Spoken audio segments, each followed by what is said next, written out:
A little while back, I made a video about the things that I liked about my dietitian day job, and one of those things was that I was part-time. Hey, I'm Lorelei. I'm a registered dietitian nutritionist, and I'm on my way to work. Here are the top 5 things I love about my day job as a dietitian. Number 1, I get to walk to work. That's amazing. I love it. Number 2, I'm able to work part-time. So although I'm not with that job anymore that I was with, I am actually still part-time. So I wanted to talk a little bit about the ways that I have earned money this year in 2025 as a part-time dietitian. So my name's Lorelei, if you haven't met me before. I'm a registered dietitian nutritionist, and I post a lot of content on my channel about, health and nutrition, about healthy eating. I do a lot of nutrition counseling videos, guidance that I provide to my own clients, which I'm trying to share with you via YouTube. But I also know that some people are interested just in the career of a dietitian as well.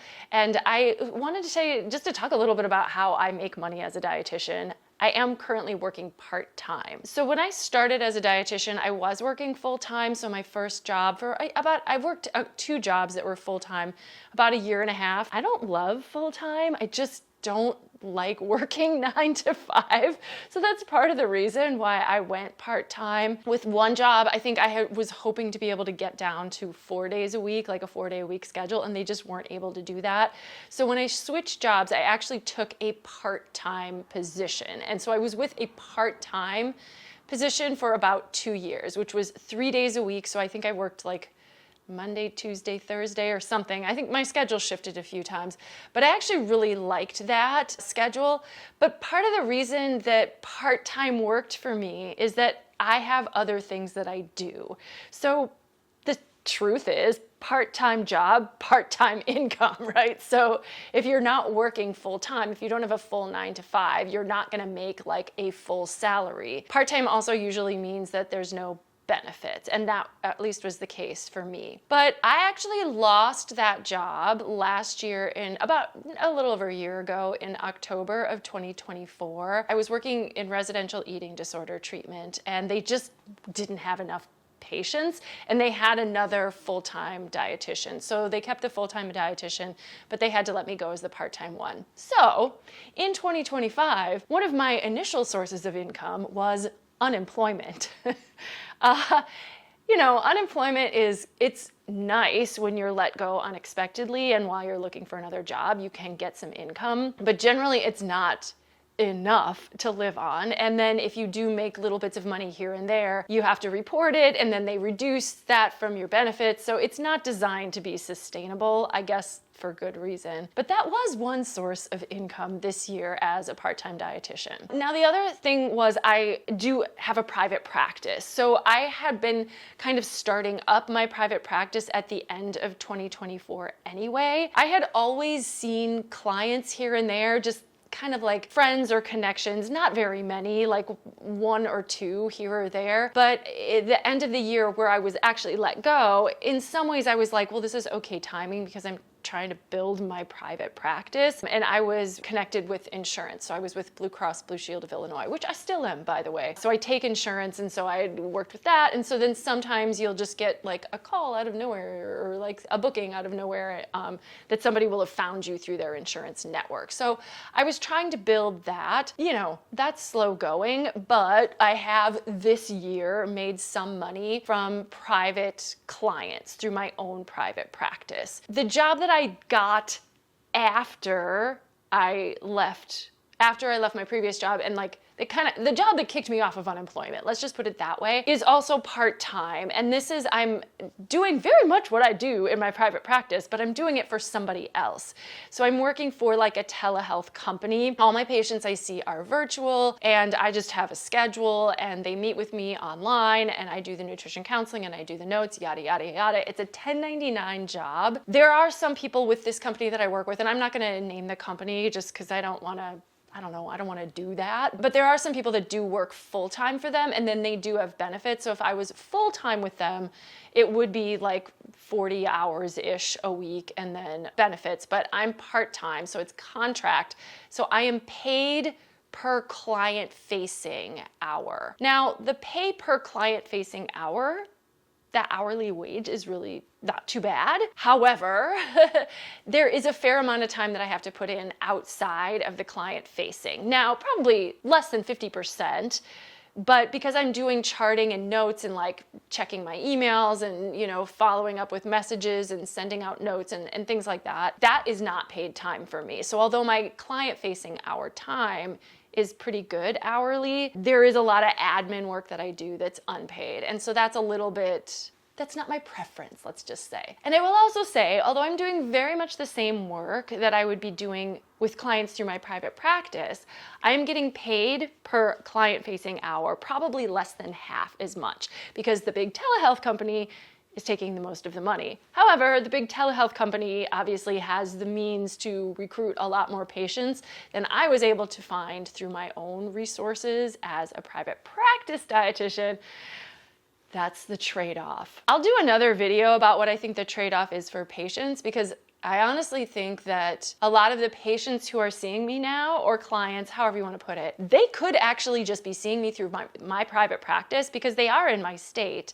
And that's why I'm able to see them through this telehealth company. But they would never have known how to be connected with me. But I actually think that although maybe it doesn't make a difference to the patient how they see me, your dietitian be getting paid less. And there might be some other downsides as well. I'm gonna do another video about that, and let me know your thoughts, or if you have any thoughts about like the telehealth companies that are out there. Some of the ones that you might be familiar with are companies like Nourish or Faye, and I don't work for either of those. It's a different company entirely. But those are like big telehealth companies where they hire some 1099, some W-2, but they hire dietitians and then pay dietitians a percentage of what the company gets, usually through insurance or through the client paying the company.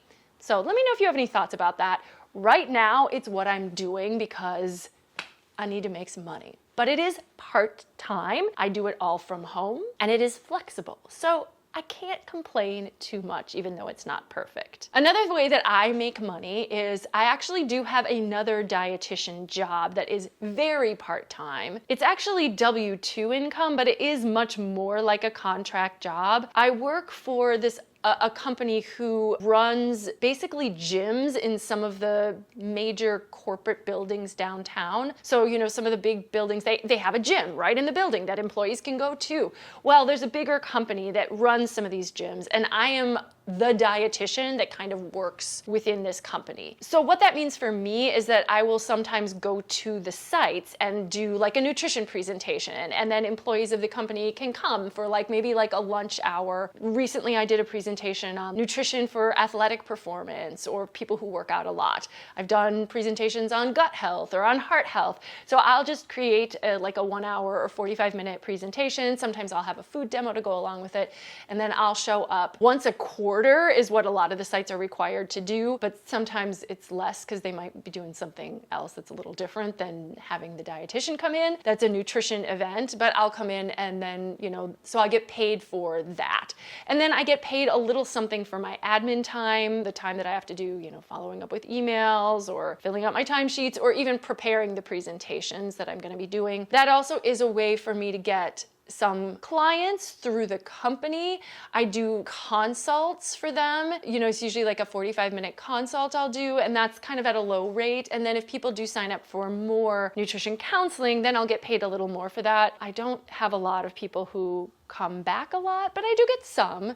So there's a little bit of extra income from that job. Oh, there's another company that I sometimes will work for, again, as a dietitian, but it's a community organization that offers a lot of programs to community members, but they're usually grant funded, like the programs that they have, and sometimes they do want to have a dietitian come in and talk on a topic. So I've gone in and talked on why we need carbohydrates, like the deal with protein and fats, and like just some basic nutrition information. And this is just through a connection I had from one of my previous jobs. A woman who runs the company had worked with me, and anyways, she just needs a dietitian contact, and I kind of tend to be that person. So early part of the year, I was doing a little bit for them, but I'm far away, so I don't usually get to do stuff with them in person because they're, in a very different part of the city that I live in, and it would take me like an hour and a half to get there. And oftentimes they do want someone in person. So I kind of fill in when they don't have an in-person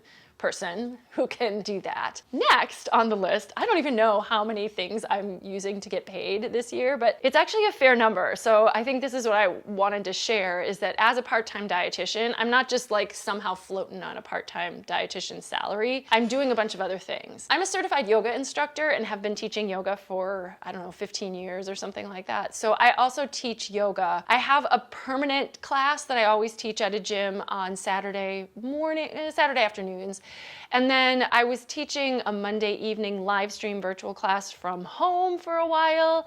I'm kind of not doing that anymore. I do have a YouTube channel where I teach yoga. I think I've made maybe $100 from that channel this year, so that is not an income generator, but I do teach yoga. Every once in a while I'll sub a class, so that's not bringing in, again, a ton of income, but a little bit every week. I'm making a little bit of money through that. And then the last category of income that I have actually had this year, so we've got unemployment, we've got dietitian income, obviously, we have yoga income, and then finally this year I have actually made some money as an actor. So prior to becoming a dietitian, I was a stage actress for like 20 years. That was my previous career. It was not a very lucrative career, but it was the thing I did with all of my time. I kind of gave it up. Like, truly, I was like, that's it, I'm done, no more acting. I quit the theater, right? And went to school and got my master's in nutrition and became a dietitian. But my husband is still in the theater, so every once in a while, and this is kind of how it's happened in the last couple of years, an opportunity would come up.